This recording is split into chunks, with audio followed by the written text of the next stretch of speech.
আমাদের সমাজ থেকে এখন কিছু জিনিস হারিয়ে গেছে, যেটা আমরা সচরাচর দেখতে পারি না। একটা সময় ছিল যে আমাদের দেশে আপনার বনের ঘর ছিল, যে বনের ঘরগুলো 90 দশকের দিকে অ্যাভেলেবেল দেখা যেত। বর্তমান সময়ে সেই জিনিসটা নাই। এখন আপনাদের সেরকম কিছু দেখাবো, আসেন আমার সাথে। অফ করেন। আমরা এখন আপনাদের সেই জিনিসগুলো দেখাই। আমার পিছে পিছে আসেন। এই যে ঘরগুলো দেখছেন, এইগুলো ঘর এখন আসলে বিলাসিতা হয়ে গেছে।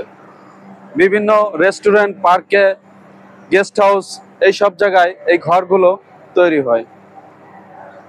অথচ একটা সময় এই ঘরেই মানুষ বসবাস করত। এই বনের ঘরই ছিল মানুষের আসল ঘর। এই ঘরটা এখন প্রায় বিলীন হয়ে গেছে।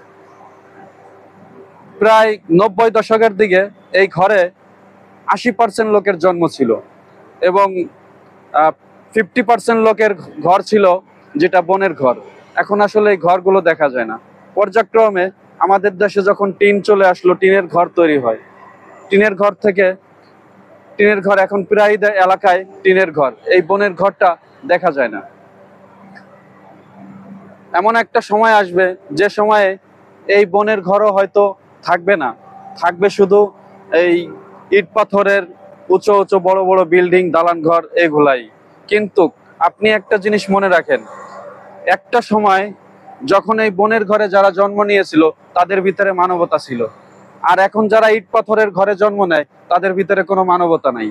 আর এই সমাজের মানুষগুলো, এই ইট পাথরের মানুষগুলোই হচ্ছে আমাদের দেশের সব থেকে বড় বোকামি।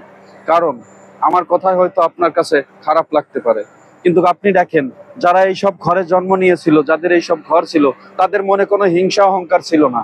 আর এখন বড় বড় উঁচু 5 তলা 10 তলা বিল্ডিং করার কারণে মানুষের মনে এখন অহংকার জন্ম নিছে। গরিব আত্মীয়দের চিনে না, গরিব বন্ধু বান্ধবদের চিনে না। এটাই হচ্ছে আসল আমাদের সমাজ। এই সমাজে বড় উঁচু বিল্ডিং দিয়ে আমরা কি করতে পারি, কি বা হতে পারে আমাদের জীবনে? আমরা কি চাই?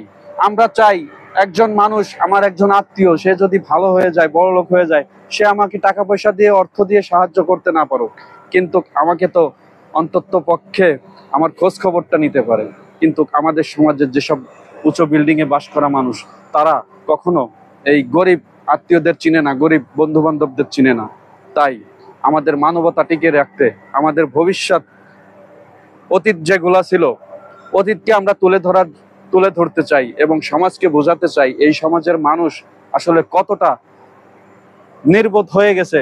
মানুষের প্রতি মানুষের ভালোবাসা নাই, মায়া নাই। এই ভালোবাসা না থাকার কারণে আজকে আমরা যে যেখানে পারছি অপমানিত হচ্ছি। কাটি দেন।